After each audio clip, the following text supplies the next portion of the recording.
মাধ্যমিক 2025 অঙ্ক পরীক্ষায় প্রশ্ন ভুল। তো এই বিষয়ে কী ঘোষণা করলেন পর্ষদ, এবং তাহলে কি মাধ্যমিক 2025 অঙ্ক পরীক্ষায় ভুল প্রশ্নের নাম্বার পাচ্ছেন? পেলে কারা পাচ্ছেন?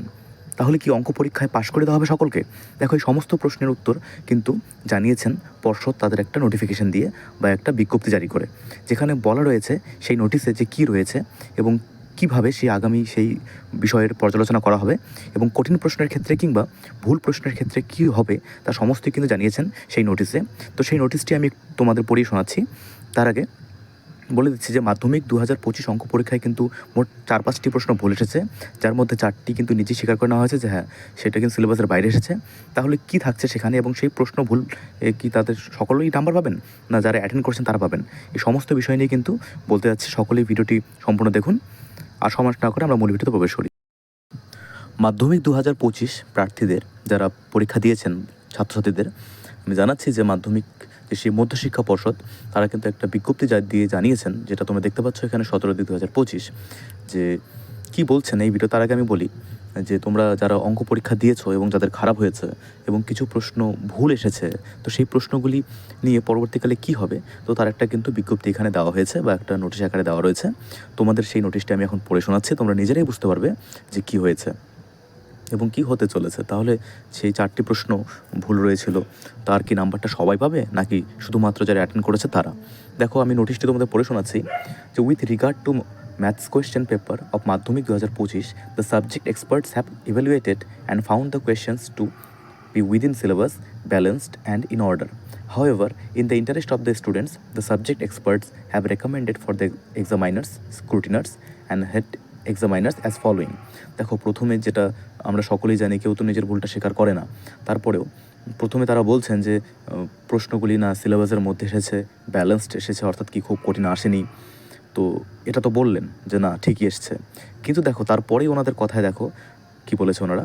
তারপরে বলেছে, however, in the interest of the students, the subject experts have recommended for the examiners, scrutiners and head examiners as following.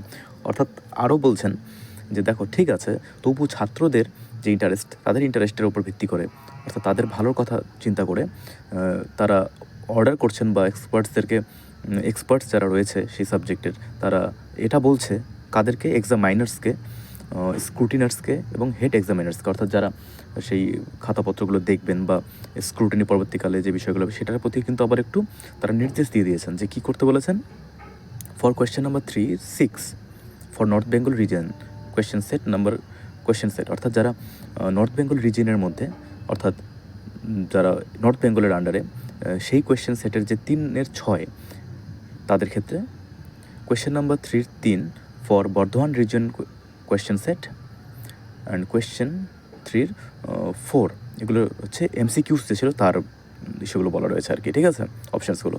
For Midnapore region question set and question 3-1 for Kolkata region question set and question 15-2 for question sets for all reasons.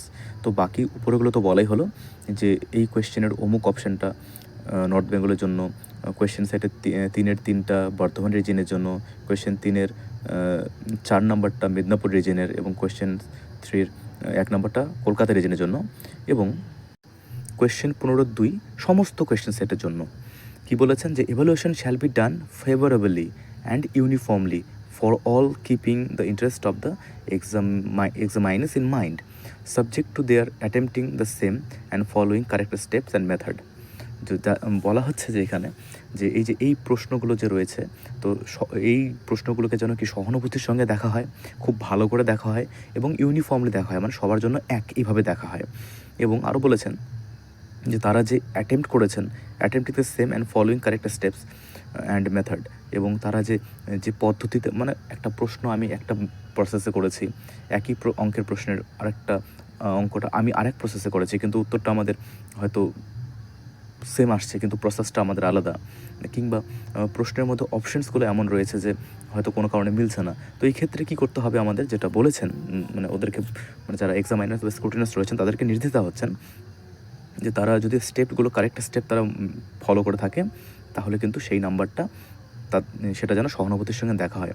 This questions are from within syllabus and part of multiple type questions বা option questions.